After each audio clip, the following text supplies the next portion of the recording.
আমার নেতা ইয়াসিন ফেরদৌস মুরাদ কোনো খুনিদের সমর্থন করে না, কোনো চাঁদাবাজদের সমর্থন করে না, কোনো মাদক ব্যবসায়ীকে সমর্থন করে না। আমরা খুনিদের দৃষ্টান্তমূলক শাস্তি চাই। ইনশাআল্লাহ আগামী দিনে আমার নেতা ইয়াসিন ফেরদৌস মুরাদকে নিয়ে কথা বললে কথা আমরাও বলবো।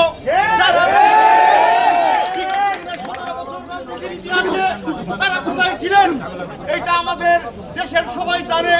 দামরাইয়ের কান্ডারি হিসেবে আমরা ইয়াসিন ফেরদৌস মুরাদকে জানি, এটা সারা বাংলাদেশের মানুষ জানে। দামরাই বিএনপি মানে ইয়াসিন ফেরদৌস মুরাদ। ইয়াসিন ফেরদৌস মুরাদের নেতৃত্বে আমরা দামরাই উপজেলা বিএনপিকে শক্তিশালী বিএনপি গঠন করবো।